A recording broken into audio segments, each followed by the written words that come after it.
نہ دل سے میل کہا یہ بات، نہ زبان سے صحیح ورڈز نکل رہے ہیں۔ کوئی بھی تسبیح کریں، قرآن پاک پڑھیں تو ٹھہر ٹھہر کر پڑھیں، دل سے پڑھیں، شوق سے پڑھیں، چاہے آپ کم بھی پڑھیں گے نا تو بھی اللہ تعالیٰ قبول کریں گے۔ کم عبادت ہو لیکن دل سے عبادت ہونی چاہیے، اور اس چیز کی زیادہ فکر ہونی چاہیے کہ کیا میری یہ عبادت اللہ کیا قبول ہوگی یا نہیں ہوگی۔ ہم بہت ساری نیکیاں کر رہے ہیں، ریس لگی ہوئی ہے، زیادہ سے زیادہ نیکیاں کر لیں، اچھی بات ہے، بہت اچھی بات ہے۔ جو لوگ نماز نہیں پڑھتے عام دنوں میں، وہ رمضان میں بھی نماز پڑھ رہے، روزہ بھی رکھ رہے، پردہ بھی کر رہے ہیں، بہت سارے اچھے کام کر رہے ہیں، اور کسی کو جج بھی نہیں کرنا چاہیے۔ بہت اچھی بات ہے، رمضان کا احترام کریں۔ رمضان تو خاص مہینہ ہے، تو جنت کے دروازے کس لیے کھول دیے جاتے ہیں اور دوزخ کے دروازے کس لیے بند کر دیے جاتے ہیں۔ آپ دیکھیں، آپ کے آس پاس آپ کو سب نمازی نظر آئیں گے، سب عبادت کرتے ہوئے نظر آئیں گے ماشاءاللہ سے۔ تو ہم عمل تو کر لیتے ہیں، لیکن ہمیں اس کی فکر ہونی چاہیے کہ کیا ہمارا یہ عمل اللہ تعالیٰ قبول کریں گے یا نہیں۔ تو کوئی بھی آپ نیکی کرتے ہیں، آپ روزہ رکھ رہے ہیں، نماز پڑھ رہے ہیں، تو یہ اللہ تعالیٰ سے یہ بھی دعا کرتے جائیں ساتھ ساتھ کہ اللہ پلیز میرے اس عمل کو قبول کر لے، اللہ میں اتنے سچے دل سے یہ نیکی تیرے لیے کر رہی ہے، تو اللہ پاک قبول کر لے۔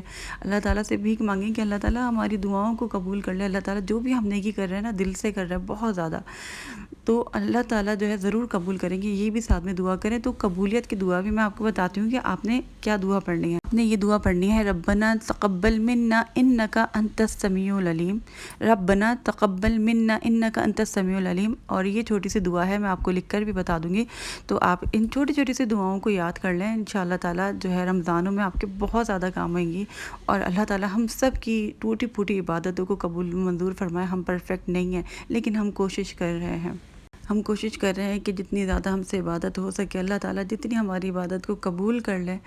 بس ہم اپنے اللہ کے لیے خالص دل سے کر رہے ہیں ساری چیزیں، اور ہماری اپنے لیے بھی ہماری یہ عبادت ہے کہ ہماری زندگی بھی سنور جائے گی، اور بس اور کیا چاہیے۔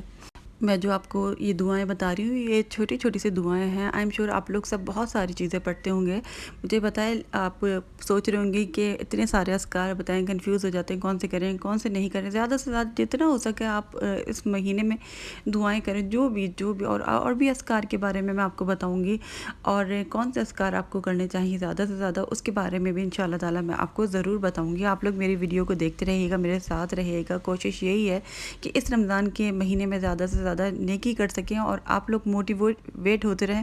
میں خود ابھی 2-3 روزے گزرے، پھر اس کے بعد میں تھوڑا سا میرا ہمت نہیں ہو رہی کہ میں ویڈیو بناؤں، لیکن پھر بھی میں نے ویڈیو بنائی کہ نہیں، ویڈیو تو مجھے ضرور بنانی ہے۔ اور میں نے اپنے آپ کو موٹیویٹ کیا کہ نہیں، ایک ہی مہینہ ہے، اس میں اپنے آپ کو جو ہے بالکل بھی ڈی موٹیویٹ نہیں کرنا یا پھر سست نہیں پڑنا، بس اس کا بہت اچھے طریقے سے جو ہے اس مہینے کو ہم نے یوٹیلائز کرنا ہے، اس کا فائدہ اٹھانا ہے۔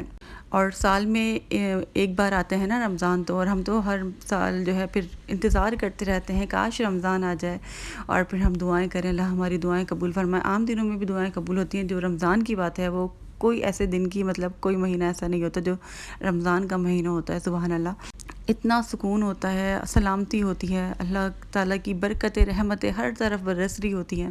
آئی ایم شیور آپ لوگوں کو بھی رمضان میں بہت زیادہ مزہ ہوتا ہوگا۔ آپ کی کوشش ہوتی ہوگی کہ زیادہ سے زیادہ آپ لوگ نیکی کر سکیں، اچھے اعمال کر سکیں، اور رمضان میں مستقل جو ہے نا آپ نے ذکر جاری رکھنا ہے، ذکر نہیں چھوڑنا۔ اپنے فضول گوئی سے بہتر ہے، ٹی وی ڈراموں سے بہتر ہے تھوڑا ٹائم اپنے ذکر کی طرف لگائیں۔ اور یہ ساری چیزیں تو چلتی رہتی ہیں، فضولیات تو آپ لوگ بعد میں بھی دیکھ سکتے ہیں، لیکن رمضان کا احترام کریں، بری چیزوں سے، حرام کاموں سے دور رہنے کی کوشش کریں جتنا ہو سکے، کیونکہ نیکی کا جتنا زیادہ اجر ملتا ہے اتنا زیادہ گناہ بھی ہمیں ملتا ہے۔ جب ہم برے کام کر رہے ہوتے ہیں، حرام کام کر رہے ہوتے ہیں، تو اس کا ہمیں گناہ بھی بہت زیادہ ملتا ہے۔ تو اسی لیے احترام بہت زیادہ ضروری ہے، احترام والا مہینہ ہے۔ آپ سبھی لوگوں کو پتہ ہے کہ رمضان میں اللہ پاک ہماری بخشش فرماتے ہیں، اور وہ لوگ بہت بدقسمت ہیں جو رمضان کو پاتے ہیں، مطلب ہم رمضان کے مہینے میں موجود ہیں اور پھر اپنی بخشش نہیں کروا پاتے۔ تو یہ بخشش کا مہینہ ہے، ہمیں اللہ تعالیٰ سے زیادہ معافی مانگنی چاہیے، اللہ تعالیٰ سے اپنی بخشش کے لیے دعائیں کرنی چاہیے کہ اللہ تعالیٰ ہمیں معاف کر دے، ہمارے گناہوں کو معاف کر دے۔ اور آپ کو پتہ ہے کہ اللہ تعالیٰ رمضان المبارک کی ہر رات میں افطار کے وقت 60,000 گناہگاروں کو دوزخ سے آزاد فرما دیتا ہے۔ تو رمضان کے مہینے میں نا اللہ تعالیٰ ہمیں جہنم سے آزادی دے دیتے ہیں، دوزخ سے ہمیں آزاد کر دیتے ہیں، ہماری بخشش ہو جاتی ہے۔ اسی لیے میں آپ کو دعا بتا رہی ہوں جو آپ نے دعا پڑھنی ہے، ربنا آتق رقابنا من النار، ربنا آتق رقابنا من النار۔ اے ہمارے رب، ہمیں جہنم سے آزادی دے دے۔ اللہ تعالیٰ سے بس یہ دعا کرتے رہیں کہ اللہ تعالیٰ ہمیں ان لوگوں میں شامل کرنا جن کو آپ جہنم سے آزادی دے دیں گے۔ اس رمضان کے مبارک مہینے میں اللہ پاک ہمیں ان لوگوں میں شامل کر دے۔ تو اگر اللہ تعالیٰ ہمیں جہنم سے آزادی دے دیتے ہیں نا، تو ہم جب تک زندہ رہیں گے نا، ہم جہنم سے آزاد رہیں گے، کیونکہ اللہ تعالیٰ نے ہماری مغفرت فرما لی، اللہ نے ہمیں جہنم سے آزاد کر دیا ہے، اور اللہ تعالیٰ کا فیصلہ بدلہ نہیں کرتا۔ سبحان اللہ۔ آئی ایم شیور آپ لوگ یہ تینوں دعائیں یاد کر لیں گے۔ یہ چھوٹی چھوٹی سی دعائیں ہیں، لیکن یہ بہت بہت زیادہ ضروری دعائیں ہیں۔ دیکھیں، صرف دنیاوی چیزیں نہیں چاہیے، ہمیں آخرت بھی چاہیے، اور آخرت میں آپ کو پہلے ہی بتا چکی ہوں کہ بہت بڑی، آپ کو خود بھی اندازہ ہوگا۔ اور ہم دنیا میں ہیں، بس دنیا کے بارے میں ہی سوچ رہے ہیں، لیکن اگر خالی آپ قبر کی ایک رات کے بارے میں سوچیں نا، تو آپ کے رونگٹے کھڑے ہو جائیں گے۔ آپ قبر کے بارے میں، قبر کی سختی کے بارے میں، چاہے جتنا بھی مومن ہو، کتنی بھی اس کے نیک اعمال ہوں، لیکن جو وحشت ہوگی، جو پہلی رات ہوگی قبر میں ہماری، وہ بہت زیادہ سخت ہونے والی ہے۔ آگے کے معاملات میں اللہ پاک ہمارے لیے آسانیاں پیدا فرمائے، ہم اس بارے میں سوچتے نہیں ہیں۔ تو اس بارے میں بھی سوچا کریں کہ آگے کیا ہونا ہے، آگے تو بہت کچھ ہونا ہے نا، صرف دنیا تک ہم محدود تھوڑی ہیں، اور پتہ نہیں کس لمحے ہماری آنکھ بند ہو جائے، اگلا رمضان ہمیں ملے نہ ملے۔ تو یہ رمضان ملا ہے، آپ اس میں اپنی بخشش کروا لیں اللہ تعالیٰ سے، جہنم سے آزاد کروا لیں اپنے آپ کو، اور اللہ پاک ہم سب کو شب قدر کی رات نصیب فرمائے۔ اس کے لیے کوشش بھی کرنی ہوگی، اچھی نیت بھی کرنی ہوگی۔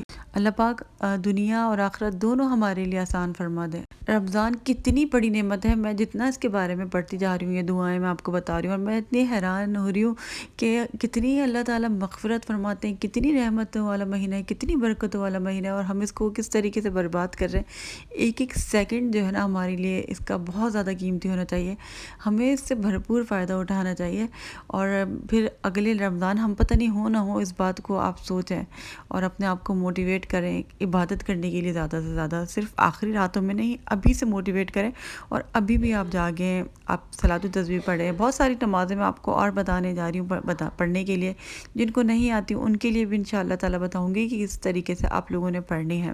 اور پلیز آپ لوگ میری ویڈیو کو پورا دیکھا کریں۔ جب میں استغفار اور سورہ بقرہ کے بارے میں ویڈیو بناتی ہوں تو بہت شوق سے پوری ویڈیو دیکھتے ہیں، لیکن کوئی اور بات میں کر رہی ہوتی ہوں، اذکار کے بارے میں بتا رہی ہوں اتنی اچھی، تو پوری نہیں دیکھتے، تو آپ لوگ میری ویڈیو کو پورا دیکھا کریں۔